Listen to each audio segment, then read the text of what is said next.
Well, let's bring in our guest here to talk more Go. about the Chicago Bears. He joined us before, and he was great, man. Eli's the man. You guys can follow him on Twitter at Pen of Eli. He does a great job. Digital journalist covering Chicago sports for WGN News in Chicago. And them Bears, man, it's looking dire over there. I got to get Eli. We talked about it before the year. And we do this too. There's a lot of optimism. Shit goes wrong, and let's get Eli's opinion on it. So please welcome to the show, Eli. I know how to say it now. Eli Young. Eli, what's going on, my man? How are you? I love it. Can you guys hear me okay? I got my earbuds in right now. Yeah. Yes, sir. You sound great, Eli. You sound Awesome. great. Thank you. Appreciate you joining. I want to pick your brain, number one, on just this game this weekend. You can talk a little bit about how the season's kind of gone for the Bears. Lions are coming off a big loss. Maybe not as much the loss, but the loss of players. All the players they've lost. I mean, they have like 20-plus players on IR. Now they have to pretty much win out, depending on what happens around the NFC, of course, to get that number one seed. What do you make of the game this weekend? The Lions injuries, and maybe how you got one dude running the entire offense, your head coach. What the fuck's going on in Chicago, Eli? Chicago's a hot mess right now. That's what Chicago is. I would say the only bright light for the team right now is Caleb Williams, and even he's had this roller coaster of a rookie season with all this dysfunction around him. But if we're talking about the game itself and what's coming up, I think when you look at injuries from the Lions, I know they've had a ton to deal with, uncharacteristically so, historically so, I would say even. But one matchup that I think should be at least a little bit concerning for Lions fans when they look at this game is the fact that Only McNeil is not going to be out there. Only McNeil is one of those guys that commands a double team. And I would have to go back and look at the previous Lions game against the Bears on Thanksgiving. I'm pretty sure Detroit's front got pressure 40% of the time, something like that. And on a lot of those pressures, Only McNeil was drawing a double team. So some guy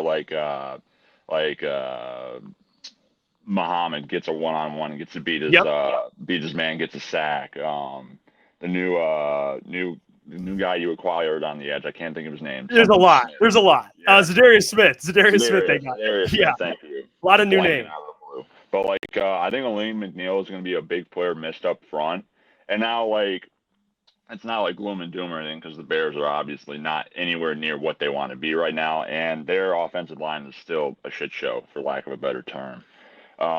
They're also a team that does not get off to a very hot start. I remember I wrote last week at some point, or no, I'm going back before the Minnesota game, where in the first quarter they had been outscored 63-20, which I think the only team worse than them in the NFL at that point before the Minnesota game was I think Dallas, who had been outscored by 50 points differential wise going into that weekend. But they were outscored 10-0 in the first quarter against the Vikings. I don't know how much you guys paid attention to that game, but I don't think it was as close as the score was indicative of. And there's not a lot of glue or cohesion or stuff that makes sense with the Bears going on right now. Yeah, Eli, I do want to bring this up. I saw a video on Twitter today of DJ Moore. I don't know if you saw it. He basically insinuated he was like, hey, I'm just ready for a vacation, which seems like, especially with the rookie quarterback with Caleb Williams and that number one target, that's whoa, you probably you still have a rookie quarterback that's trying to finish this season out strong. What do you think happens in this offseason? I think actually when you were on last time, I might have brought up the question with these three receivers. What do you think is going to happen with DJ Moore, Keenan Allen, Rome? Obviously, Rome's a rookie, so he's on that deal. But the other two guys, are they going to be around next year? Is this something to where, the GM and they kind of take a look and say, hey, we can use these guys to go get different pieces? Or because that seemed like today, that's a crazy thing to say. I feel like with 3 games remaining. What are your thoughts on that? DJ Moore has been in the spotlight a number of times this season based on his body language on the sideline, some of the comments he made. And, when I look at DJ Moore, he just got that huge extension from the Bears. So I would look at him as a leader in their wide receiver room. And I don't really see leadership quality coming from him right now. I've got a lot of takes on how the Bears use their wide receivers. I think they use them wrong, quite frankly.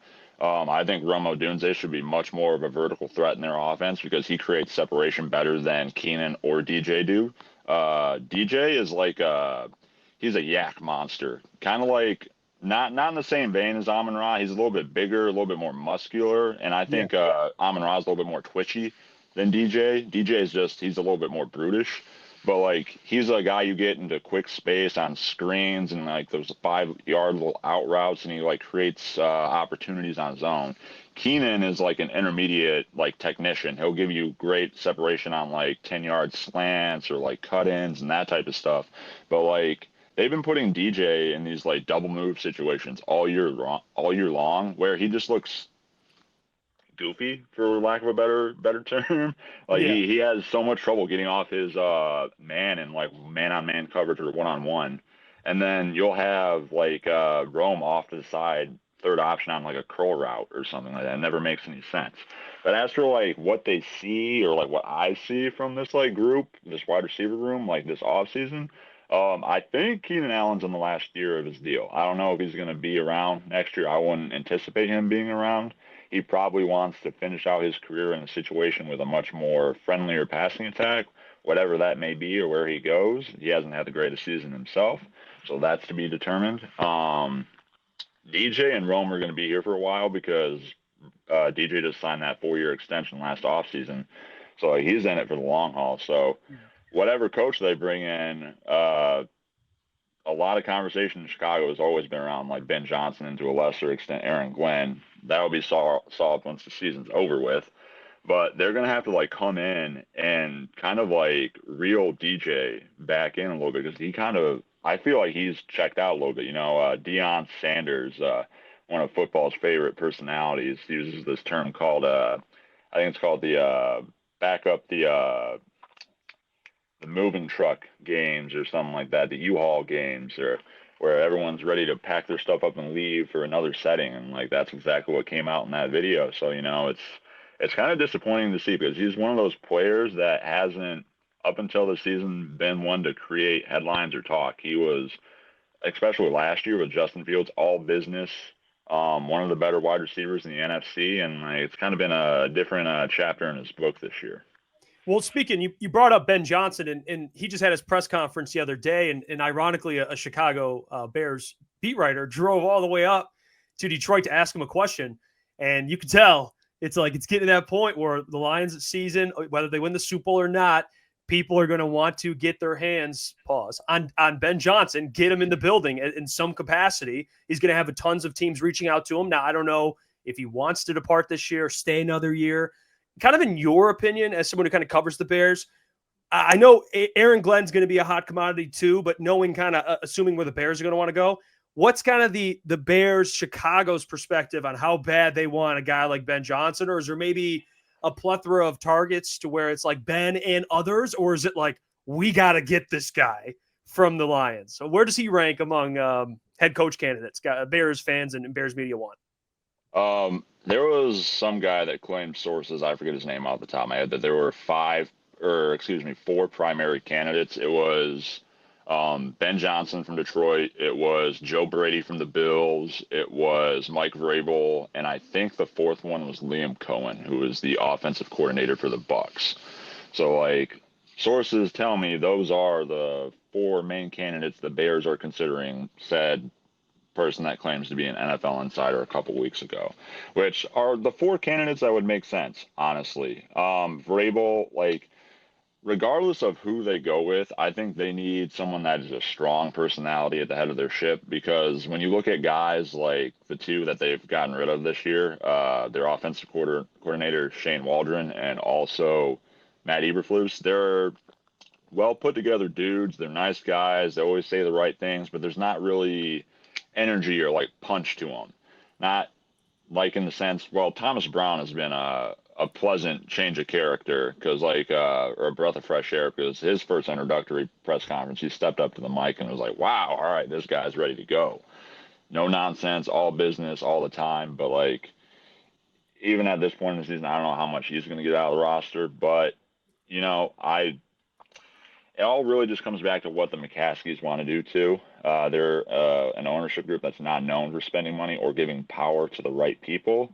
So I think a lot of Bears fans are looking. First option is Ben Johnson, and whatever happens with the Lions, they're hoping that the McCaskies back up the Brinks truck and offer him like, I don't know, 15, 20 million a year or something to pry him away from Detroit. But I think that's the general consensus are those four characters or those four coaches right there. Yep. Yeah, Eli, just kind of in the NFC North here, I do want to ask you, just as someone in Chicago covers the Bears, seeing what's going on here in Detroit, I'm sure you get a sense of it too here in Detroit. A lot of Lions fans and people feel like the term that keeps getting thrown around, the sky is falling. Being on the outside and kind of covering in the NFC North, do you still kind of look at this Lions team? I'm interested in this. Like, do you still see them as contenders, Super Bowl wise? Because it seems like they've dropped the last 6 days, and national media, obviously, other NFC North fans are all saying, "Hey, it's over. Like, you guys aren't winning the Super Bowl this year." Do you think the Lions can still do it? Just kind of an outside voice here. We're just looking for an outside voice. Get a feel for this thing. Voice of reason, Eli. Voice of reason. Yeah, I got you. Well, like I watched the Buffalo Detroit game last week, and I don't think it was as bad of a loss as people want to paint it as. Obviously, the defense is patchwork at this point, but like the writing on the wall or how you want to play Detroit in order to beat them has been to turn Jared Goff into a drop back passer, make him throw 40 plus times a game, eliminate the run game. And that's exactly what happened. And apart from like a little bit of a slow start where the Bills got out to that 14-0 lead, Jared Goff played fantastic in that situation.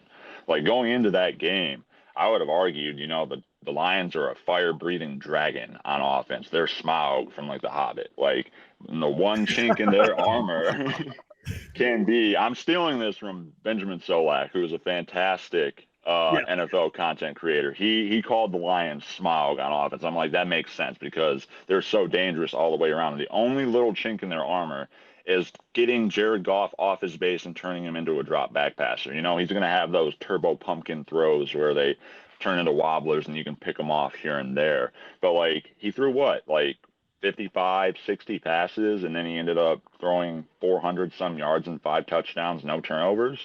Or he might have had a fumble somewhere. No, he balled. He balled. Yeah. It was like a prove it game for him in a certain way. Even though they didn't win, like they can put up 42 points doing that too. So like as an opposing like team coming in to play them, you got to be like, shit, man. Like I thought that's how we could beat them. And if they're putting up 42 points, we're gonna have to score 45 against this team, which with the defense is more attainable now that you don't have only McNeil or Hutch or I think Brian Branch was even listed as like questionable going into this game. Yep. You got a lot of holes in that defense and a lot of ways you can attack that defense, but like the pressure's still on you to score a lot of points because that offensive unit for Detroit is still cold. In terms of like the NFC playoff picture, I think you get a little bit more and more nervous about Philly. Philly, like Jalen Hurts isn't Josh Allen or Lamar Jackson, but he's a dual threat quarterback, and Detroit always struggles because they live and die by man coverage. And when Josh Allen or Lamar Jackson get to roll around for 8 seconds, they're going to unleash a P for 60 yards, and everyone's going to slam their hands on the table like, damn it, like, because you're like that close to getting him, but you're never actually getting him, and he's just making these highlight plays. So like the tandem also of like Hurts and Saquon Barkley, who is the best running back in football, and God bless him for leaving New York and going to an actual good football team. And so he can be put on full display for what he is, an absolute android of a human being. That's like dual pressure right there with Hurts and Barkley. And then if they ever get on the same page with their passing game, their outside weapons are really dangerous too with A.J. Brown and Devonta Smith. So like there's a lot to be nervous there with. And like with the injuries on the defense, I think Philly has a lot of matchups they can exploit. But if it turns into a shootout, like it can literally just come down to how the ball rolls at one moment in the game. Like that onside kick at the end of the Bills game was a giant pile up at the end. And when you like zoomed in on it, you saw that essentially the ball at the bottom of the pile just like bounced right back into the Bills special teamer, whoever he was, into his like lap. If it rolls towards Jake Bates, you recover it, and then you get a Hail Mary try right there. So like football is very much a game of inches, and anything can go one way or another, but I think the Lions are still a pretty solid Super Bowl contender. I'd still write them in there. It's just Philly is the one team that I think matches up well stylistically with them and could be the more problematic matchup. There's a whole nother conversation to be had about like playing a division opponent a third time too, because beating a team 3 times in a row is tough as well. But that's kind of how I see it. Yeah, I mean, no, it's. I mean, we agree with you. I think the thing too, in the narrative now is like the end of the year when the Lions face off with the Vikings could be for the division. You guys just played the Vikings. What do you make of the Vikings? Because it seems they're well coached. I mean, Kevin O'Connell, Brian Flores, they're doing a fantastic job there. Sam Darnold's having a great year. But what do you make of the Vikings? And do you look at them as a legitimate threat in the NFC? And kind of what do you make of that last game, Lions Vikings? Given you guys have played them twice already, Lions will play them a second time. What do you think of the threat the Vikings pose as a roster? You think it's like more on coaching, kind of uplifting this roster? Or do you think they're a really good team? What's your take on it? Minnesota, it doesn't have the same amount of elite talent that Detroit has, but you have a coaching staff that has a lot of good players, and Kevin O'Connell and crew really maximize the talent they have. They have an absolute one of one wide receiver in Justin Jefferson, like who you can argue up and down is maybe the best wide receiver in the league, with his ex-LSU teammate Jamar Chase out in Cincinnati. Those two are unstoppable on the outside. But like when you look at like Andrew Van Ginkel, who Brian Flores has turned into the Swiss Army knife explosive weapon on defense that can do, a half dozen different things very efficiently. He carved out that role for him to succeed in. And then you also see, like on the offensive side of the ball, how well Jordan Addison has flourished in the system as a number 2 behind Justin Jefferson. That's a lot of credit to Kevin O'Connell and the scheme that he has, and also being able to develop a quarterback in Sam Darnold that people thought was pretty hot garbage. Like he kind of has, I would say, he had a worse profile coming into Minnesota than Jared Goff had coming into Detroit. Like he was like a journeyman quarterback that was going to bridge to J.J. McCarthy. And it turns out Darnold can ball a little bit. Like he can sling the rock a little bit. So like, I don't think they're like 1A tier necessarily, like the Lions or like the Eagles. But like, you got to take them seriously. They're Right. a really well-coached team, and they've got players that can make plays, just not as many, I would say, as a team like Detroit or Philly. Yeah. I totally agree with that. I do want to ask you, Eli, with the game Sunday, I think it's a 6-point spread right now, 6.5. I just would love to get your score prediction, see what you kind of think is going to happen in this matchup here.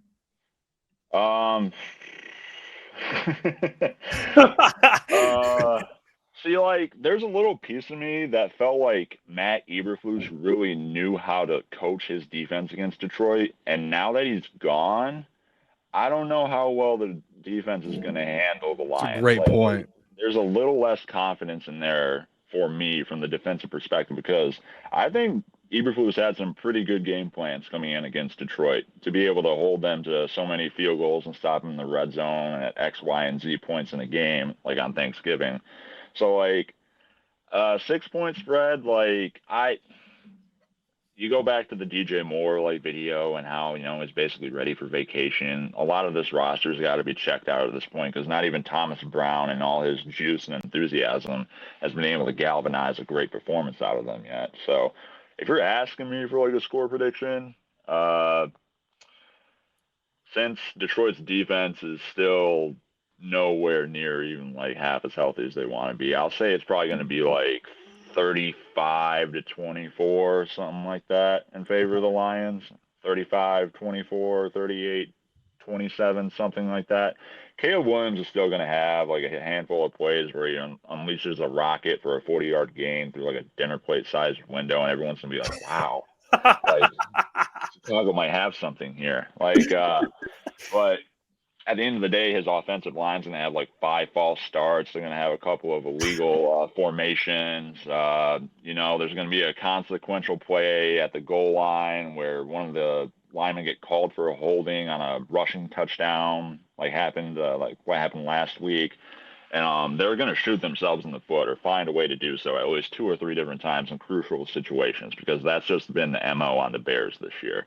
So 35-24, 38-27, Lions get a win. They're coming back hungry. They want to beat the crap out of someone anyways, coming off that loss to the Bills. And it's the hapless Bears that get to play them. Now, Chicago does have like the advantage of it being like a cold weather game, and Jared Goff will again have to prove that he can play well in shit weather, which he did fine in Green Bay. He proved himself well on that accord. So, but I don't have the most confidence in the Bears right now. I just think it's another out for them. They pad their draft position a little bit, and hopefully they do nothing but spend draft picks and free agency acquisitions on O-line and D-line this offseason. Yeah, but well said, Eli. Hey, as always, man, you always give great insight, dude. Kills it. Great stuff. Appreciate you joining, giving some insight, Eli. Good luck this weekend. And honestly, keep up the great work, my friend. We appreciate you. Thank you, guys. I always appreciate coming on. I had one of my fraternity brothers from college, the last time I came on, texted me. He watches this. And he's like, "Holy shit, dude! You didn't even fucking tell me you're on here." I was like, "I didn't know you watched," but like, hey, shut up at a time. So like, he should be watching this. I might get a text afterwards, and be like, "Hey, yeah, I know this guy, this dumbass white guy named Eli." That's awesome. Thank you for having me on, guys. I'll always come on and chop shop over the Bears anytime you want. Let's go. There you go. Eli. Check him out at Pen of Eli. Eli, you're the man, dude. Appreciate you as always. There you go. Eli joining the show, talking with the fellas, dude. Yeah, he's he's just honest, dude. That's why I love you. Just like, hey, man. Straight up. That's what you like to see. They're gonna cover that spread, you know. Hey, what's going on there? It's Jeff Iafrate. Appreciate you for finishing the video. You can check out one of the videos here suggested, or show support by commenting, liking, and subscribing. And buy your merchandise, FisherCTSports.com.